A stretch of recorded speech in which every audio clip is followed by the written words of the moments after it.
Good morning, नमस्ते, सत श्री अकाल, हरे कृष्णा एवरीवन। कैसे हैं आप सब? आई होप आप सब बहुत बढ़िया होंगे, स्वस्थ होंगे, मस्त होंगे और एक पॉजिटिविटी के साथ अपने दिन की शुरुआत कर रहे होंगे। सो फ्रेंड्स, मैं भी बढ़िया हूँ। सुबह के 5 बज रहे हैं और मैं यहाँ पर लौकी छील रही हूँ।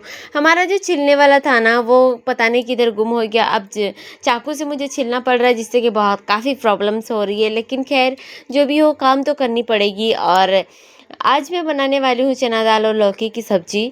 तो यहाँ पर मैं पहले इन सब्जियों को छील के ना बनने के लिए छोड़ दूँगी। उसके बाद जो भी होगा वो चीज़ें आप लोगों से शेयर ज़रूर करूँगी। फिर यहाँ पर मैं चावल अपना चढ़ा दिया था, पानी गर्म हो रही है, तो यहाँ पर चावल मैंने पटक के साफ़ कर ली और उसके बाद चावल भी चढ़ा दिया। अब मैं थोड़ा-सा घर के बाकी काम को अच्छे से कर सकती हूँ। तो अगर आप भी एक हाउसवाइफ हैं, सुबह से रात तक घर के कामों में लगी रहती हैं और फिर भी सरकारी नौकरी का सपना देख रही हैं, तो यह वीडियो सिर्फ़ और सिर्फ़ आपके लिए है। आज मैं आपसे किताबों की बात नहीं, ज़िंदगी की कुछ बातें करने वाली हूँ। तो आप लोग ध्यान से सुनिएगा और वीडियो को अंत तक देखिएगा, तभी आपको कुछ समझ में आएगा। अन्यथा आप आधा अधूरी बात जान के आपको कोई भी बेनिफिट नहीं होने वाली है। तो खैर, अगर आपने अभी तक मेरे चैनल को सब्सक्राइब नहीं किया है तो सब्सक्राइब कर लीजिएगा। वीडियो अगर अच्छा लगे तो एक लाइक करके प्यारा सा कमेंट करके ही जाइएगा और मेरा वीडियो को ज़्यादा से ज़्यादा लोगों से शेयर ज़रूर करिएगा। तो कई लोग कहते हैं ना कि शादी के बाद लड़कियों के सपने बदल जाते हैं, लेकिन सच पता है क्या है?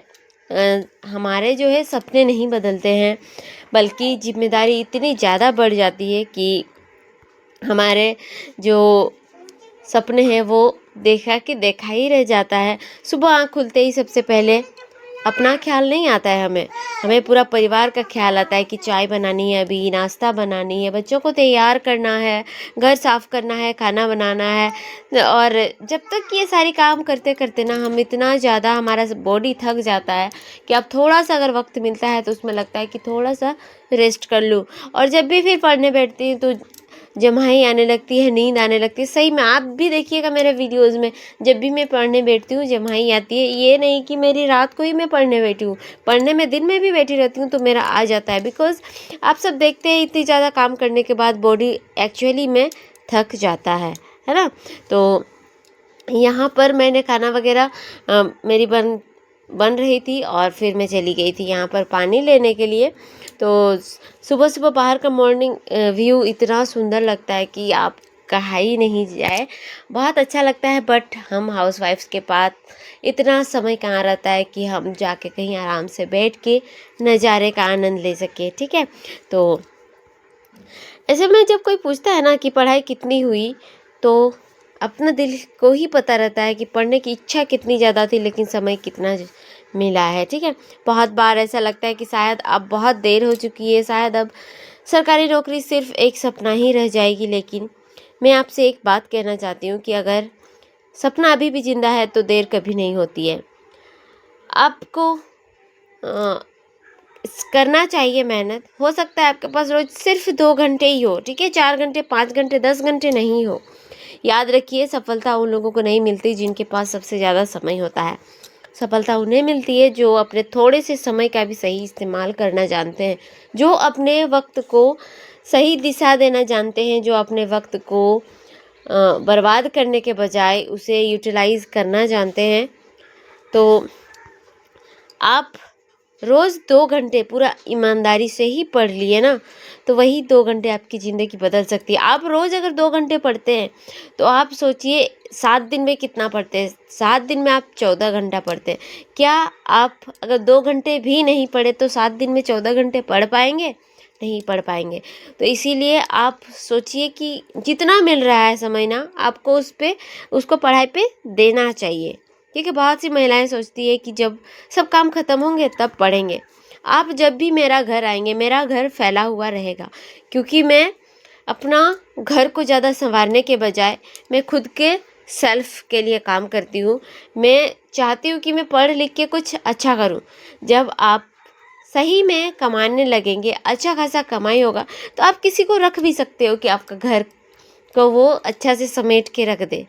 अगर आप किसी को सैलरी दोगे तो वहाँ के वो ऑब्वियसली सब कुछ साफ़ सफाई कर देगा। तो मैं चाहती हूँ कि मेरा इतना मैं कर लूँ अपने लाइफ में कि मुझे बस इन घर को सजाने में ही मेरा वक्त ना चला जाए। ठीक है, ये मैं सोचती हूँ। अब आप क्या सोचते हो वो तो मैं नहीं जानती, लेकिन आपको भी ऐसा माइंडसेट रखना पड़ेगा। हाँ, अगर आपके कपड़े जो है थोड़ा सा फोल्ड नहीं हुए हैं तो कोई बात नहीं ना, उसको आप रहने दीजिए। अब मैथ्स के कुछ क्वेश्चन सॉल्व कीजिए, और जब आपको कपड़ा फोल्ड करना होगा तो उस टाइम पे आप जीके के लेक्चर सुनने लग जाइए। टाइम को ऐसे मैनेज किया जाता है, ऐसा नहीं कि आप मतलब बैठ के बस पढ़ने लगे। ऐसे में ऑलरेडी मैं तो सो जाऊंगी, क्योंकि जब मेरा दिमाग शांत रहता है ना तो मुझे तो नींद आने लगती है। तो सुबह सुबह इतने काम ख़त्म करके इतना थकान हो गई रहती है, लेकिन फिर भी मैं उसके बाद चली जाती हूँ स्कूल पे, क्योंकि वही मेरी आजकल की रोजी रोटी चलाती है। तो इसीलिए मैं वहाँ जाती हूँ और पढ़ा के फिर आ जाते हैं। ठीक है, पढ़ा के आने में लगभग आजकल मुझे 10:30 या 11 बज रहे हैं। तो खैर कोई बात नहीं, इतना तो लगता है। और फिर आके कुछ काम रहते हैं, और फिर मैं यूट्यूब कंटेंट क्रिएशन भी करती हूँ, तो इसमें भी मुझे थोड़ा सा वक्त लगता ही है। तो लेकिन इसका मतलब ये नहीं कि मुझे पढ़ाई का वक्त नहीं मिलता है। और स्कूल से आने के बाद हमने थोड़ी सी आरव के साथ मस्ती करी, वीडियो रिकॉर्ड करी। और बच्चा कहे कि वो हर समय पीछे पीछे आते रहेगा, मम्मी हमें ये पढ़ा दीजिए, हमें ये कराइए, क्योंकि उसके पास भी कोई रहता नहीं है तो बस आ जाता है मेरे पास ही। ठीक है, तो मैं कह रही थी कि आप लोग पढ़ाई के लिए ना सही समय का इंतज़ार मत कीजिए। ठीक है, अगर आप समय मिलने का इंतज़ार करेगी तो समय बिल्कुल नहीं मिलेगा। आप समय निकालना सीखिए। कभी सुबह जल्दी उठकर पढ़िए, कभी दोपहर में 30 मिनट पढ़िए, कभी रात को सबके सो जाने के बाद पढ़िए। धीरे धीरे ही सही, लेकिन रोज़ आगे बढ़िए। और हाँ, एक बात और, हर हाउसवाइफ की सबसे बड़ी परेशानी सिर्फ काम नहीं होती है। कई बार सबसे ज़्यादा दर्द तब होता है जब अपने ही लोग कहते हैं अब पढ़कर क्या ही होगा। ठीक है, लोग कहते हैं कि अब पढ़कर क्या होगा, तो उसमें आपको सोचना होगा कि लोग कहेंगे, और जब आपका रिज़ल्ट नहीं आएगा ना तब बहुत ज़्यादा मुश्किल लगता है। सरकारी नौकरी इतनी आसान भी नहीं है, घर संभालो यही काफ़ी है। ऐसी बातें सुनकर ना दिल बहुत टूट जाता है। लेकिन याद रखिए, लोग आपकी मेहनत नहीं देखते, लोग सिर्फ आपका रिज़ल्ट देखते हैं। आज जो लोग आपका मजाक उड़ा रहे हैं, कल वही लोग आपकी सफलता की कहानी सुनाएंगे। इसलिए लोगों की बातों से ज़्यादा अपनी किताबों की आवाज़ सुनिए। जब भी थक जाएं बस अपने सपनों को याद कीजिए। सोचिए कि जिस दिन आपके हाथ में सरकारी नौकरी का नियुक्ति पत्र होगा, उस दिन आपकी मेहनत का हर आंसू आपकी सबसे बड़ी ताकत बन जाएगी। आपके बच्चे गर्व से कहेंगे, मेरी माँ ने हार नहीं मानी। आपके माता पिता गर्व करेंगे, और सबसे बड़ी बात, आप खुद आईने में देखकर मुस्कुराएंगी कि मैंने अपने लिए भी कुछ किया।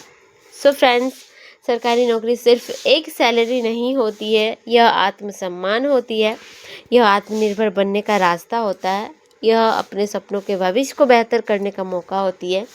अगर आज मुश्किलें हैं तो इसका मतलब यह नहीं है कि कल भी मुश्किलें रहेंगी।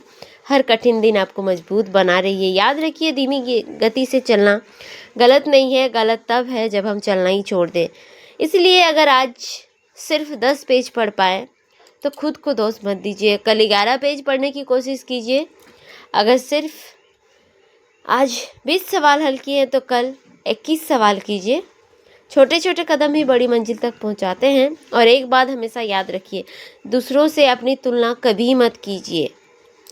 किसी के पास पूरे दिन है पढ़ने के लिए, किसी के पास कोचिंग है, किसी के पास हर सुविधा है, लेकिन आपकी लड़ाई अलग है।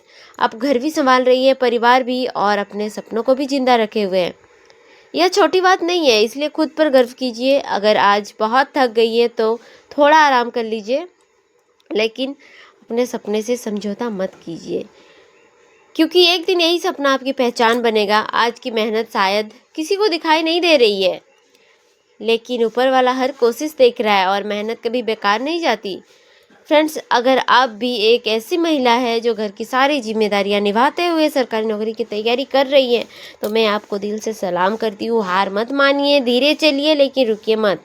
याद रखिए, अपने सपने देखने का हक हर महिला को है, और उन्हें पूरा करने की ताकत भी उसके अंदर ही होती है। एक दिन आपकी कहानी भी किसी और के लिए प्रेरणा बनेगी। बस आज पढ़ते रहिए, मेहनत करते रहिए और खुद पर विश्वास रखिए। और कभी भी मत सोचिए कि आप कर नहीं सकते। मैंने जब स्टार्ट की थी अपना यूट्यूब जर्नी, मैं कितने छोटे लेवल की थी। आप मेरे ओल्ड वीडियोस को देखेंगे तो आपको पता चलेगा कि कितनी संघर्ष मैंने की है कि आज आपके लिए इतनी अच्छी कंटेंट आप लोगों के लिए तैयार कर पा रही हूँ। इसमें मेरे 2 साल का मेहनत है।